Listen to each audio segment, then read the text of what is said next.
पुस्तकाच्या भाषेत बदल करण्यासाठी मूलभूत नोंदीमध्ये ग्रंथपुस्तकांविषयी मूलभूत नोंदीमध्ये पुस्तक भाषा या मेन्यूवर क्लिक करायचे. बदल/रद्द करा या बटनावर क्लिक करा.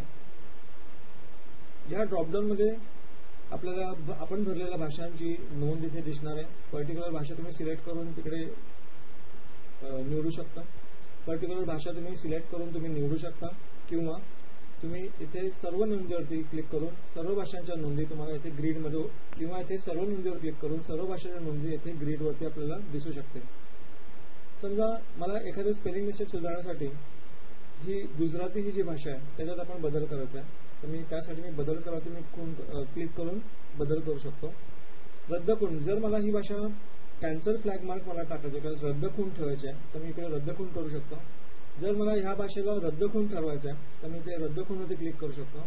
जर ही भाषा मला माझ्या टेबलमधून जर ही भाषा मला माझ्या टेबलमधून काढूनच टाकायची असेल तर मी इथे नोंदणी रद्द म्हणू शकतो. सो दॅट ही भाषा मला ती दिसणारच नाही. चला तर ह्या भाषेमध्ये आता काहीतरी बदल करूया आपण. चला तर ह्या भाषेमध्ये आता आपण काहीतरी बदल करून पाहूया. बदल करा बटनावर मी क्लिक करतोय. समजा हे एखादं स्पेलिंग मिस्टेक होतं ते मी सुधारलं किंवा हा जो संकेतांक आहे तो मी सुधारला, तपशील मी बदलला, देवनागरी किंवा इंग्लिश हे मी समजा बदलायचं ते मी बदलू शकलो आणि त्यानंतर मी जतन करा बटनावरती क्लिक करणार आहे आणि त्यानंतर मी जतन करा बटनावर क्लिक करणार आहे.